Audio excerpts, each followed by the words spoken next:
How surprised were you that that game went so far over the total?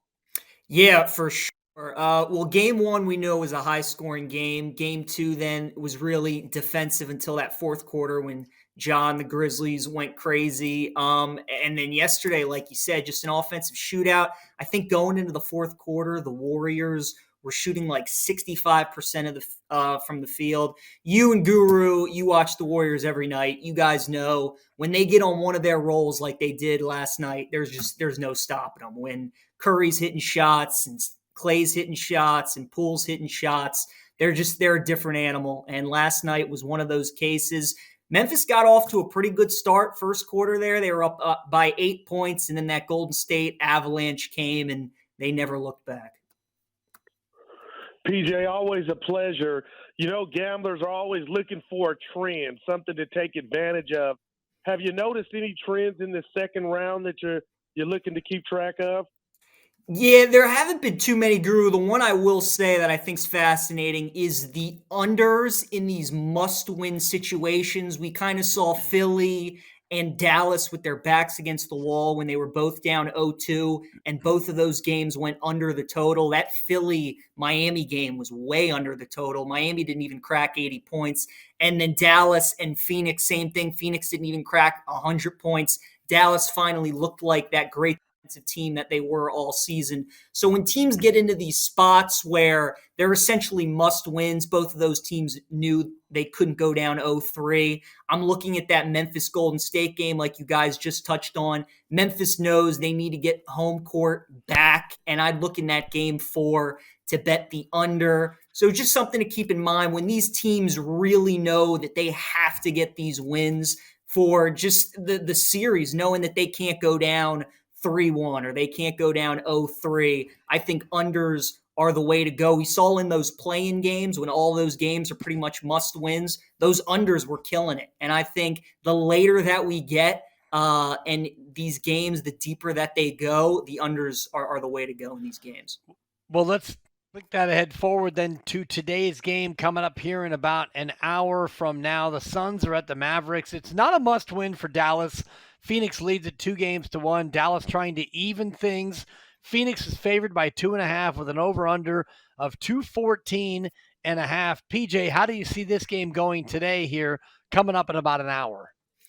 I like Phoenix in this dibs. I think Phoenix is where they were the best team in the NBA. They had the best record. They were the best road team in the NBA. They took care of business, won their 2 home games. They came back to Dallas, like we just talked about, backs against the wall. Dallas won that massive game 3. But tonight in game 4, I think this is the game Phoenix is circling. Luka has now been back in the shuffle for Dallas for enough games where the Mavericks are starting to get comfortable with him back in the shuffle. But we saw this in the New Orleans series when Phoenix, when they went on the road against the Pels, and there were road games that they could win to really get a stranglehold on that series. They took care of business. And with the leadership of Chris Paul and Devin Booker, I expect Phoenix to get the job done in Big D today.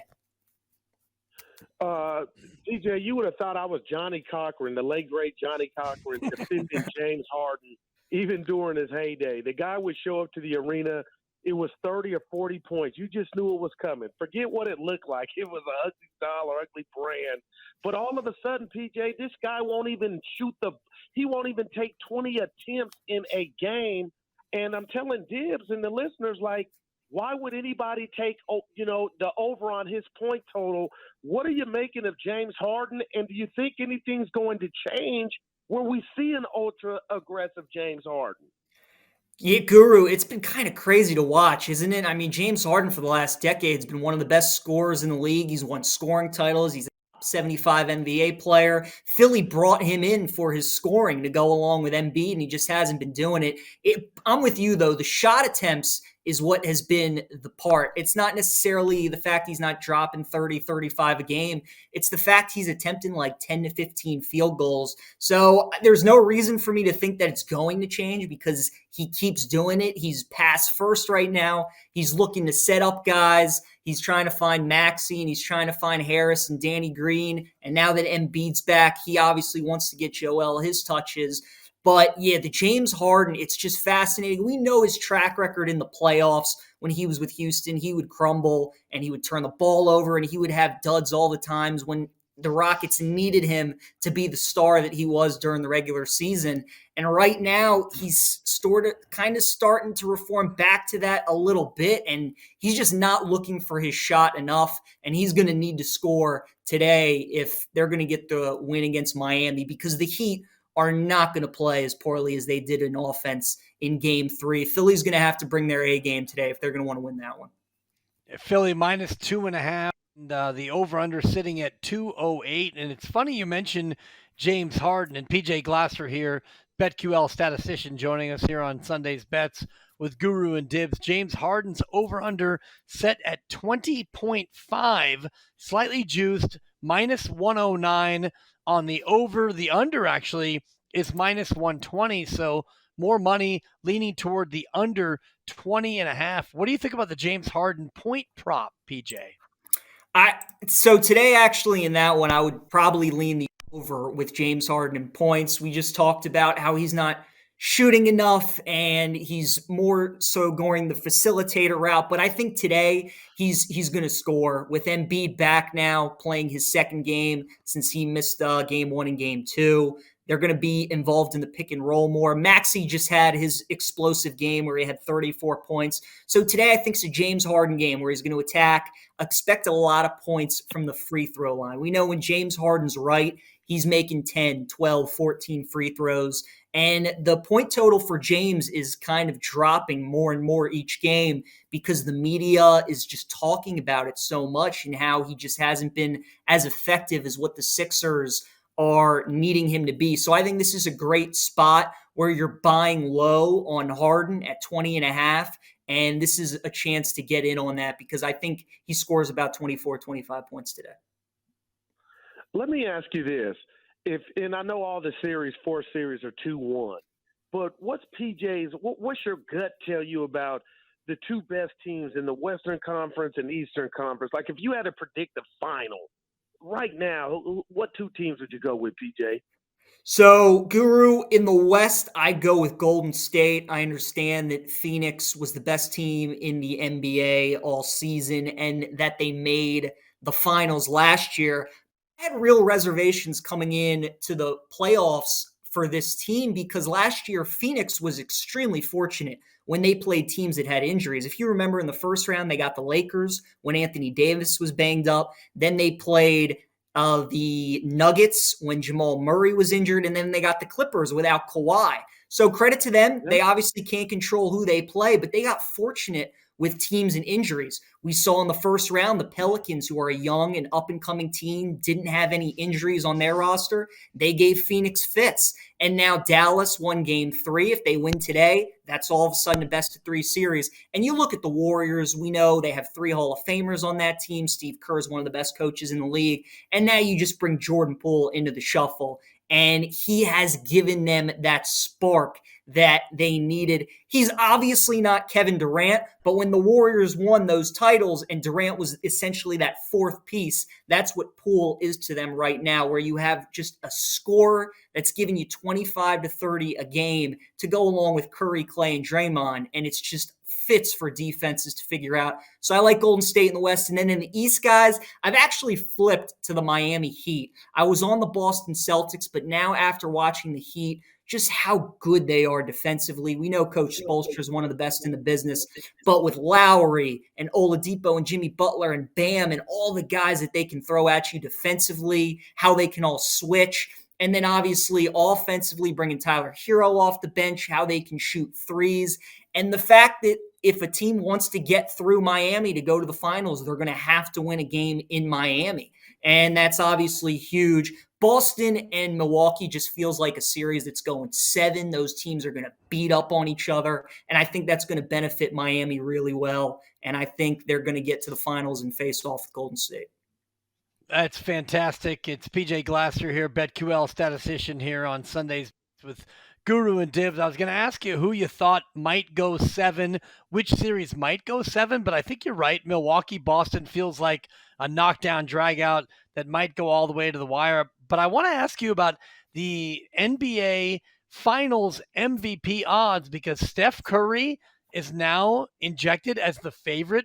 The one thing that Steph does not have on his resume is NBA Finals MVP. And now at plus 425, he's the favorite. How do you feel about the MVP odds? Because it's a pretty wide open field from Steph to Chris Paul. The top six barely separated at all.